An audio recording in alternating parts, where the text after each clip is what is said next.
मुच्यते पूर्णस्य पूर्णमादाय पूर्णमेवावशिष्यते।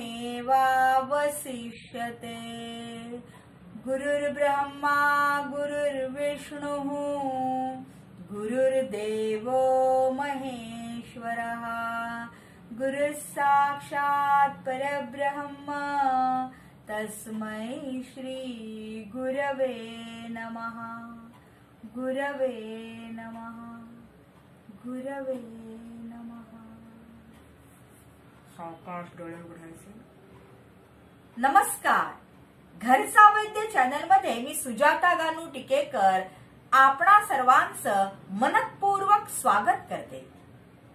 मंडळी, अर्ध मत्स्येंद्रासन कसं करायचं हे मी तुम्हाला दाखवलेलं आहेच, ज्यामुळे पाठीचा कणा लवचिक होतो।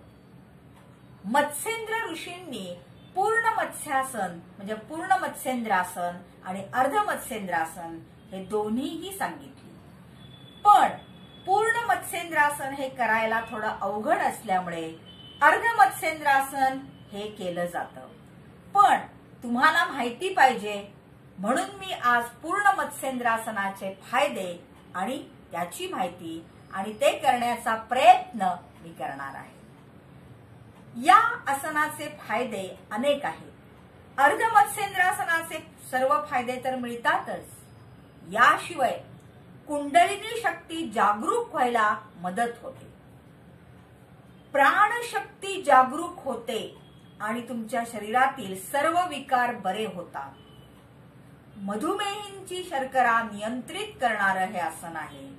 त्याचप्रमाणे नाडी शुद्धी करणारं हे आसन आहे। पाठीचा कणा तर लवचिक करतच करतं, पण संधिवाताच्या गाठी सुद्धा बऱ्या करतं। म्हणजे जुनाट संधिवात ज्यांना चालू आहे त्यांनी आपल्या स्नायूंची लवचिकता वाढवण्यासाठी योग तज्ञांच्या मार्गदर्शनाखाली पूर्ण मत्स्येंद्रासन करण्याचा प्रयत्न जरूर करावा। या आसनामुळे अनेक विकार बरे होतात। त्याचप्रमाणे तुमची प्राणशक्ती जी आहे ती उत्तम प्रकारे जागरूक होते आणि शरीरातील विकार विरहित म्हणजे रोग प्रतिकार शक्ती वाढते असं म्हणा ना, असं हे आसन हे पूर्ण मत्स्येंद्रासन करण्यास अवघड असलं तरी तुम्ही करण्याचा प्रयत्न जरूर करावा। सातत्याने प्रयत्न करत राहिल्यावरती तुम्हाला यामध्ये यश नक्की येईल। पाठीचे विकार बरं करतं, पाठीचा कणा लवचिक करतं, हातापायांचे स्नायू तर दृढ आणि मजबूत तर करतच करतं, पण मधुमेहींसाठी हे अत्यंत उपयुक्त आहे। शर्करा नियंत्रण, इन्शुलिन नॅचरल पद्धतीने व्हायला मदत करण्याचं काम हे करतं। दृष्टी तेजस्वी करतं। असे अनेक फायदे आणि आपल्या शरीरातील 72,000 नाड्यांची शुद्धी या आसनाद्वारे होते। मग असं बहुगुणी बहुआयामी असं हे पूर्ण मत्स्येंद्रासन आहे। पूर्ण मत्स्येंद्रासनामुळे तुम्हाला प्राणशक्ती ही अतिशय उत्तम प्रकारे जागरूक होते आणि प्राणशक्ती बरोबर कुंडलिनी शक्ती। कुंडलिनी शक्ती म्हणजे तरी काय, तर तुमच्या मनोवांछित कामना पूर्ण करणारी शक्ती ही कुंडलिनी शक्ती, जी 3.5 वेटोळ स्थित आपल्या मूलाधार चक्रामध्ये आहे, ती जागरूक व्हायला मदत करणारी अनेक आसनं आहेत। त्यातलं हे एक पूर्ण मत्स्येंद्रासन, जे मच्छिंद्र ऋषींनी हे शोध लावला ह्याचा, म्हणजे हे सांगितलं। आता मी दाखवते। आता प्राचीन ग्रंथामध्ये डायरेक्ट पद्मासन घालून हे आसन केलं जातं, त्या पद्धतीनेच मी तुम्हाला दाखवते। पद्मासन केलेलं आहे मी। आता पद्मासन करून मी माझ्या डाव्या पायाची जी टाच आहे म्हणजे उजवीकडे मी आता कलती होणार आहे, पूर्णपणे टाच टेकायची। लवचिकता आपल्या स्नायूंना प्रदान करतं हे आसन। आता माझा जो उजवा हात आहे तो मी इकडे पलीकडे घेतला. म्हणजे हे आसन टिकत नाही, टिकायला अवघड आहे. एकदा डाव्या बाजूनी एकदा उजव्या बाजूनी असं हे केलं जातं. परत एकदा मी दाखवते. कुणी कुणी काय करतं की आधीच ही पूर्णपणे टाच जी आहे ती आपल्याला नाभीपर्यंत आणायची आणि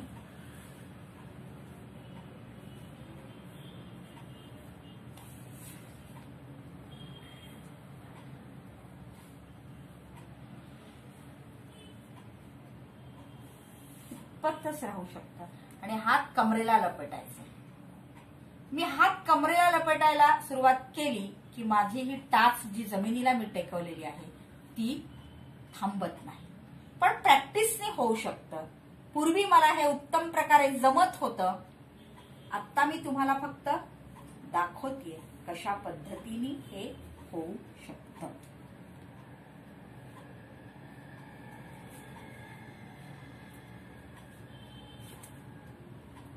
दुसऱ्या बाजूनी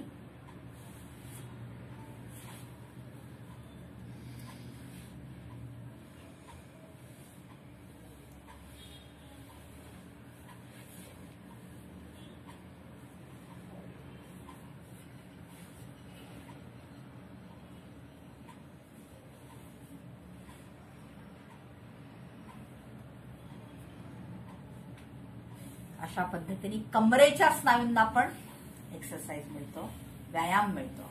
पद्मासन घालून तुम्ही एका बाजूनी तरी उत्कृष्ट पद्धतीने तुम्ही करू शकता. अशी प्रॅक्टिस तुम्ही करा. थांबायची. निदान एवढं जरी केलं तरी पूर्णपणे नाभीवरती ताण आलेला आहे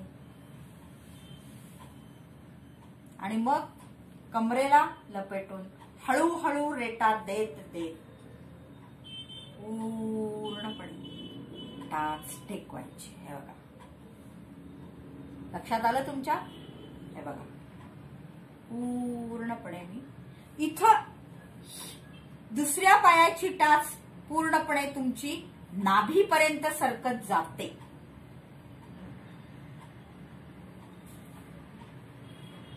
तोलात्मक पण आसन आहे. लक्षात आलं का तुमच्या? पूर्ण मत्स्येंद्रासन अशा पद्धतीने तुम्ही करण्याचा प्रयत्न करा. अवघड आसन आहे पण त्याचे फायदे अनेक आहेत.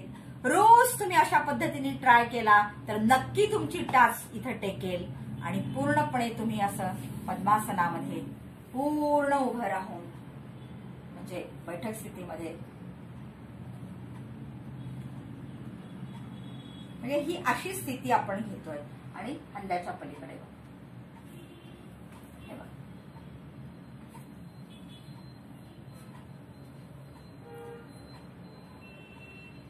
मधुमेहींनी प्रयत्न करावा. प्रयत्न शैथिल्य, प्रयत्न सातत्य हवं. स्थिरम सुखम आसनम. आसन जरी जमलं नाही तरी तुम्ही प्रयत्न करून थोडीशी तरी स्थिरता आणा.